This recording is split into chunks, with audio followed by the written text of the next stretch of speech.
Chapter चल रहा था बच्चों qualitative and quantitative salt analysis, जो कि हम इनऑर्गेनिक केमिस्ट्री में पढ़ रहे थे बीएससी सेकेंड ईयर के लिए। 3 लेक्चर हम कर चुके हैं, जिसमें फर्स्ट ए ग्रुप के आइडेंटिफिकेशन हम कर चुके हैं। आज जो आइडेंटिफिकेशन हमें पढ़ना है वो पढ़ना है सेकेंड ग्रुप का, और वो भी ए ग्रुप का, क्योंकि जो ग्रुप 2 है वो 2 पार्ट्स में डिवाइड कर रखा है, ग्रुप 2A में, ग्रुप 2B में। आज हम पढ़ेंगे ए। उसमें कौन कौन से रेडिकल हैं, कौन कौन से रेडिकल कैटायन हैं। उसमें Hg2 पॉजिटिव है, Pb2 पॉजिटिव है, बिस्मथ 3 पॉजिटिव है, कॉपर 2 पॉजिटिव है और कैडमियम 2 पॉजिटिव है। अब आप इसको याद कैसे रख सकते हैं, जैसे लिखा हुआ है वैसे ही देखो एक बारी। ये क्या है? Hg, हाँ जी आप इसको बोल सकते हो, हाँ जी। और Pb एक नाम रख लीजिए आप, ठीक है, शॉर्ट में। वैसे आप या पंजाब की उसमें बोल सकते हैं, हाँ जी Pb। और Bi क्या है? भाई आप इसको बना सकते हैं, हाँ जी Pb भाई, ठीक है। Cu आप क्यों बना सकते हैं, और CD जो आती हैं, ठीक है, तो हाँ जी Pb भाई क्यों CD, ठीक है। ऐसे आप जो सेकंड ग्रुप है उसको आप याद रखेंगे। अब देखो यहाँ पे ग्रुप रिएजेंट ये लिखा गया है, ये हमने पहले 3 लेक्चर में बहुत अच्छे से पढ़ा भी है। अब देखो आपको एक सॉल्ट दे दिया गया है, आपने टेस्ट ट्यूब में उसको डाला। आपने क्या किया, आप उसमें जैसे ही क्या डाल के देखते हैं, H2S गैस पास कराते हैं और HCl डालते हैं, तो वहाँ पे ये जो आपको सॉल्ट दिखाई दे रहे हैं। अब आपको ये नहीं पता कि यहाँ पे कैडमियम का सॉल्ट है, कॉपर का है, बिस्मथ का है, या किसका यहाँ पे सॉल्ट प्रेजेंट है। पर आपको अगर यहाँ पे H2S और डाइल्यूट HCl डालने के बाद अगर यहाँ प्रेसिपिटेशन दिखाई पड़ती है, तो आपको एक बात कंफर्म हो जाती है कि यहाँ पे सेकेंड ग्रुप है, क्योंकि इस रिएजेंट का रिस्पॉन्स सिर्फ सेकेंड ग्रुप देता है और कोई ग्रुप इसका रिस्पॉन्स नहीं देता है, ठीक है। इतनी बात हमें कंफर्म हो गई कि भाई सेकेंड ग्रुप है।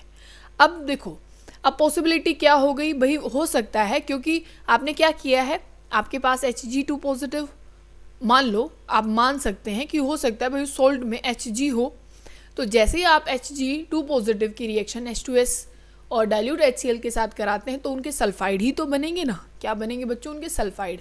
तो हमने क्या किया, जैसे ही H2S पास कराई तो सबके क्या हमने बना के रख दिए, भाई ये सल्फाइड बनेंगे सबके, ठीक है। बात समझ में आ गई? ये हमने पहला स्टेप कवर किया है जिसमें सल्फाइड बन गया है। दूसरा स्टेप क्या है, हमने HNO3 डाल लिया। क्या डाल लिया बच्चों? HNO3 इसमें डाला है, डाइल्यूट HNO3। मान लो आपके पास जो सॉल्ट है, आपने देखा भाई प्रेसिपिटेट आ गए, आपने प्रेसिपिटेट निकाले और वहाँ पे आपने डाइल्यूट HNO3 एक टेस्ट ट्यूब में ले रखा था, उस प्रेसिपिटेट को उसमें डाल दिया, ठीक है। अब यहाँ हमने कैटेगरी बना रखी है, अगर उस डाइल्यूट HNO3 में इनसॉल्युबल कोई चीज़ बन जाती है, मतलब फिर से प्रेसिपिटेशन बन जाती है, तो आप समझेंगे कि यहाँ पे मरकरी है। बात समझ गए? यहाँ पे क्या प्रेजेंट है? मरकरी है। अगर HNO3 में डालने के बाद जो चीज़ अगर इनसॉल्युबल दिखाई पड़ती है, तो आप समझ जाना वहाँ पे क्या है, मरकरी प्रेजेंट है। क्योंकि वो सॉल्युबल तो हुआ नहीं, तो अब नाइट्रेट तो वो बनाएगा नहीं, वो क्या बना लेगा, जैसा था वो वैसे के वैसे ही रह जाएगा, HgS, क्योंकि वो सॉल्युबल नहीं हुआ, ठीक है। अच्छा, और क्या पॉसिबिलिटी है, क्योंकि ज़रूरत तो नहीं ना उसमें Hg होगा, हो सकता है उसमें कैडमियम हो, बिस्मथ हो, कॉपर हो, या फिर लेड हो, ठीक है। तो वो तो जो नाइट्रिक एसिड है उसमें सॉल्युबल होते हैं, तो वो तो सारे अपने नाइट्रेट बना लेंगे। देखो कैडमियम ने भी बना लिया, बिस्मथ ने बना लिया, कॉपर ने बना लिया और Pb ने भी बना लिया है, ठीक है। इन सब के नाइट्रेट बन जाएंगे क्योंकि वो सॉल्युबल हैं, ठीक है।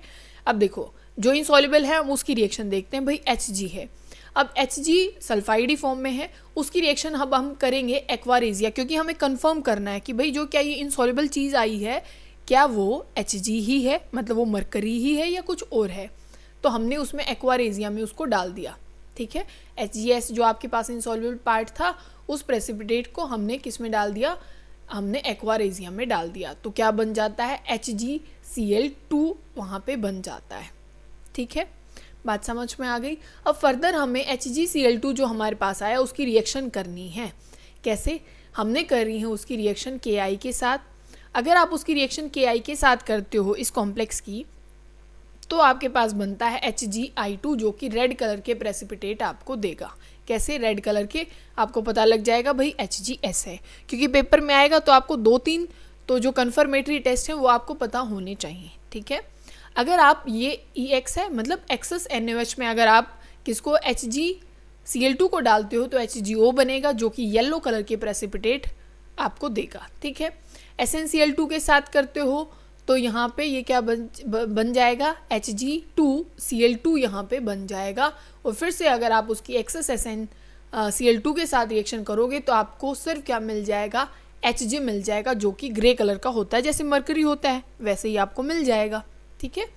फिर क्या है, आप जो HgCl2 की रिएक्शन अगर कॉपर के साथ करते हो तो डायरेक्ट आपको क्या मिल जाता है, Hg मिल जाता है, जो आप कंफर्मेशन कर सकते हो कि भाई ये Hg ही यहाँ पे है, मतलब ये जो सॉल्ट था उसमें मरकरी कैटायन प्रेजेंट था, मरकरी रेडिकल प्रेजेंट था। इसमें किसी को भी कोई दिक्कत नहीं होनी चाहिए, ठीक है। अब देखो, और अगर आप जो HgI2 बना था रेड कलर का प्रेसिपिटेट, उसकी अगर आप एक्सेस Ki के साथ कर देते हो तो ये कॉम्प्लेक्स बनता है K2HgI4 जो कि कलरलेस होता है, ठीक है। इतनी बात समझ में आ गई। तो अब हम दूसरे स्टेप जो कौन से थे, जो सॉल्युबल थे, अब उनकी रिएक्शन हम देखते हैं कि वो अब कैसे बिहेव करने वाले हैं और कैसे क्या रिएक्शन देने वाले हैं, ठीक है। ये सारे नाइट्रेट्स हैं जो कि नाइट्रिक एसिड में सॉल्युबल थे और उन्होंने अपने नाइट्रेट्स बना लिए, ठीक है। अब ये जो सारे नाइट्रेट्स हैं हमें यूँ नहीं पता उस सॉल्ट में है कौन, ये सारे सॉल्युबल थे नाइट्रिक एसिड में, इतना हमें पता है। उसकी रिएक्शन अब हम करेंगे डाइल्यूट H2SO4 के साथ, ठीक है। इन सारी जो नाइट्रेट्स हैं इनकी रिएक्शन अगर हम डाइल्यूट H2SO4 के साथ करते हैं तो उसमें से जो लेड सल्फेट है PbSO4, मतलब जो लेड आप यहाँ से ले सकते हैं कि लेड जो नाइट्रेट बना हुआ था वो H2SO4 में सॉल्युबल होगा, और जो ये तीन जिसपे मैंने ABC लिखा हुआ है ये सॉल्युबल H2SO4 में नहीं होंगे, ये इनसॉल्युबल होंगे, ठीक है। सिर्फ लेड नाइट्रेट ही किस में सॉल्युबल होगा, H2SO4 में सॉल्युबल होगा, ठीक है। पहले हमने किससे कर लिया था, नाइट्रेट से सॉल्युबिलिटी को मतलब एक्सप्लेन कर लिया था, उनसे अलग अलग कर लिया था। फिर नेक्स्ट स्टेप में हमने H2SO4 से किया है, उसमें Pb बाहर निकल जाएगा, PbSO4 वाइट कलर के प्रेसिपिटेट देगा जिससे हमें पता लग जाएगा भाई ये क्या है, लेड है, ठीक है। फिर हमें क्या करनी है, उसकी अमोनियम एसीटेट के साथ रिएक्शन कर देनी है। जो वाइट प्रेसिपिटेट आई है ना, इसकी अमोनियम एसीटेट के साथ रिएक्शन कर दोगे तो हमें जो एसीटेट मतलब Pb के साथ एसीटेट इसका मिल जाएगा, ठीक है, क्योंकि वैलेंसी क्या है, Pb की 2 होती ना, तो हमें Pb के साथ एसीटेट यहाँ पे मिल जाएगा, ठीक है। उस एसीटेट की, इस कॉम्प्लेक्स की हमें रिएक्शन Ki के साथ करानी है, PbI2 मिलेगा जो कि येलो PPT बनाता है, ठीक है। इस कॉम्प्लेक्स की रिएक्शन PbI मतलब Ki के साथ करानी है, PbI2 बनेगा, येलो कलर के प्रेसिपिटेट आपको मिलेंगे। इसी कॉम्प्लेक्स की तब आप reaction K2Cr2 note K2Cr2O7 flow इतना बन जाता है, K2Cr O4 के साथ आप करोगे तो PbCrO4 बनेगा, वो भी येलो कलर के प्रेसिपिटेट ही बनाता है। यहाँ से आपको ये कन्फर्मेशन है, आपको पता लग जाएगा कि इसमें क्या प्रेजेंट है, लेड प्रेजेंट है, ठीक है।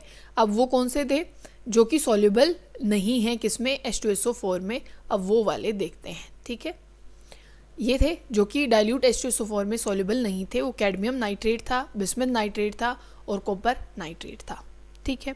अब क्या करेंगे, इसकी रिएक्शन अब हम एक्वस अमोनिया के साथ करेंगे जिसको हम NH4OH भी लिख सकते हैं, एक्वस अमोनिया को NH4OH भी लिख सकते हैं। तो आपको क्या मिल जाएंगे, हाइड्रोक्साइड, जैसे बिस्मथ का हाइड्रोक्साइड बन गया तो वो वाइट कलर के प्रेसिपिटेट देता है, जिससे आपको पता लग जाएगा कि भाई यहाँ पे बिस्मथ है, क्योंकि सारे अलग अलग कलर दे रहे हैं। क्योंकि आप नाइट्रेट्स की रिएक्शन तब एक्वस अमोनिया में मतलब उनको डाल देते हो तो बिस्मथ वाइट कलर के प्रेसिपिटेट देगा, कैडमियम ब्लू कलर का प्रेसिपिटेट देगा, और जो कॉपर है वो डी ब्लू मतलब ज़्यादा गहरा कलर उसका होगा, नीला रंग ज़्यादा होगा, ठीक है। और यहाँ पे सल्फेट भी आपको मिलेगा और हाइड्रोक्साइड भी, क्योंकि जो कॉपर का जो नाइट्रेट आपके पास होता है उसमें कुछ पार्ट सल्फेट का भी मिल जाता है, तो इसी वजह से यहाँ पे कॉपर हाइड्रोक्साइड भी बना और कॉपर सल्फेट भी, जिसका कलर डीप ब्लू हुआ, क्योंकि आप जानते हो ना कॉपर सल्फेट का जो 5H2 होता है उसका ब्लू कलर होता है, तो उससे आप इसका कलर ध्यान रख सकते हो, ठीक है ना। अब जो ये कॉम्प्लेक्स बना है मतलब CuOH का ट्वाइस कॉपर सल्फेट जो डी ब्लू कलर आया है, उसकी रिएक्शन आपको फिर से NH4OH मतलब आप कह सकते हो एक्सेस अमोनिया एक्वस अमोनिया के साथ करानी है, आपके पास ये कॉम्प्लेक्स आने वाला है जिसमें क्या है, टेट्रा अमोनिया कॉपर, और ये सिंपल क्या लिखा जाएगा, सल्फेट लिखा जाएगा। ठीक है, फिर आपको रिएक्शन करनी है। ये जो कॉम्प्लेक्स आपके पास आया है, या तो आप इसकी H2S के साथ रिएक्शन कर लें, कोई रिएक्शन ये देगा नहीं। ठीक है, बात समझ के, ये रिएक्शन ये नहीं करता, किसके साथ, H2S के साथ। KCN के साथ करोगे तो आपको ये कॉम्प्लेक्स मिलेगा जो कि क्या है, K3, और उसमें कॉपर है और CN4 है। ठीक है, इसका क्या नाम रखोगे, पोटेशियम टेट्रासाइनो क्यूप्रेट, और ये साइनोजन गैस यहाँ से बाहर निकलती है, और ये स्टेबल कॉम्प्लेक्स होता है। क्या होता है, स्टेबल। तो इससे आपको पता लग जाता है, और इस साइनोजन गैस से पता लग जाता है आपको कि यहाँ पे क्या प्रेजेंट है, कॉपर प्रेजेंट है। ठीक है, अगर इस कॉम्प्लेक्स की रिएक्शन आप एसिटिक एसिड के साथ करते हो तो कॉपर सल्फेट मिलता है। फिर आपको इसके साथ इसकी रिएक्शन करानी है जो कि आयरन का कॉम्प्लेक्स है। ठीक है, क्या आप इसका नाम रखेंगे, पोटेशियम हेक्सासाइनोफेरेट। ठीक है, इसके साथ अगर आप कॉपर सल्फेट की रिएक्शन करते हो तो जो आपको कॉम्प्लेक्स मिलेगा ना, वो रेडिश ब्राउन कलर का होगा, क्योंकि साथ में यहाँ पे आयरन भी है। ठीक है, कॉपर तो है ही है, साथ में आयरन भी यहाँ पे है, तो ये रेडिश ब्राउन कलर का कॉम्प्लेक्स आपको मिल जाता है। ठीक है, अब देखो हमारे पास जो बिस्मथ का हाइड्रोक्साइड था वो भी बना था कि नहीं बना था। बिस्मथ हाइड्रोक्साइड जो कि वाइट PPT देता है, उसकी रिएक्शन अगर आप डाइल्यूट HCl के साथ कराओगे तो बिस्मथ क्लोराइड बनेगा। ठीक है, और KI के साथ करोगे तो बिस्मथ आयोडाइड बन जाएगा जो कि ब्लैक PPT देता है। कैसे, ब्लैक PPT यहाँ पे आ जाएंगे।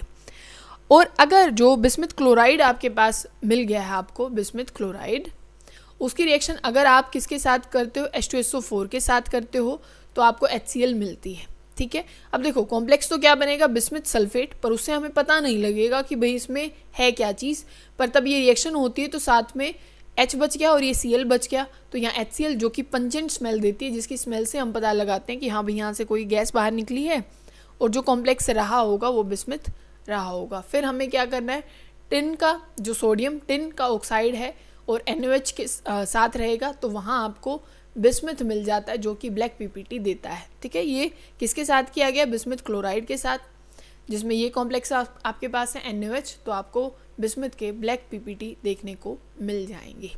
ठीक है, फिर आपके पास क्या रह गया, कैडमियम हाइड्रोक्साइड। क्या है, कैडमियम हाइड्रोक्साइड आपके पास बच गया है। कैडमियम हाइड्रोक्साइड जो कि ब्लू कलर का है। ठीक है, तब आप उसकी एक्सेस किसके साथ, जो हमने कॉपर वाले में भी किया है, एक्सेस एक्वस अमोनिया के साथ रिएक्शन करते हैं तो आपको एक कॉम्प्लेक्स मिल जाएगा। वो क्या है, ये टेट्रा अमोनिया, और ये कैडमियम है, और यहाँ पे 2 पॉजिटिव है। ठीक है, ये कलरलेस होता है बच्चों। कैसा होता है, कलरलेस होता है, इसका कोई कलर नहीं होता। जो कॉपर में आपने रिएक्शन की थी ना, एग्जैक्ट वही करनी है जैसे हमने H2S के साथ करके दिखाई, KCN के साथ। कॉपर तो रिएक्शन करता नहीं है H2S के साथ, पर ये करता है कैडमियम, जो कि बनाएगा कैडमियम सल्फाइड, और वो येलो कलर के प्रेसिपिटेट यहाँ पे आपको मिल जाएंगे। और अगर आप इस कॉम्प्लेक्स की रिएक्शन KCN के साथ कराओगे तो आपको ये कॉम्प्लेक्स यहाँ पे मिल जाएगा कि जो कि स्टेबल नहीं होता, और कॉपर वाला स्टेबल होता है। ठीक है, कॉपर वाला स्टेबल होगा और ये स्टेबल यहाँ पे नहीं होता। वहाँ से तो साइनोजन गैस भी निकलती थी, यहाँ से गैस नहीं निकल रही है। तो यहाँ पे हमारा जो सेकेंड ग्रुप है उसका A पार्ट खत्म हो जाता है। नेक्स्ट लेक्चर में हम जो B पार्ट रहेगा, जो ग्रुप 2 है उसका जो B पार्ट है वो हम पढ़ेंगे, उसकी कन्फर्मेटरी टेस्ट हम पढ़ेंगे। ठीक है बच्चों।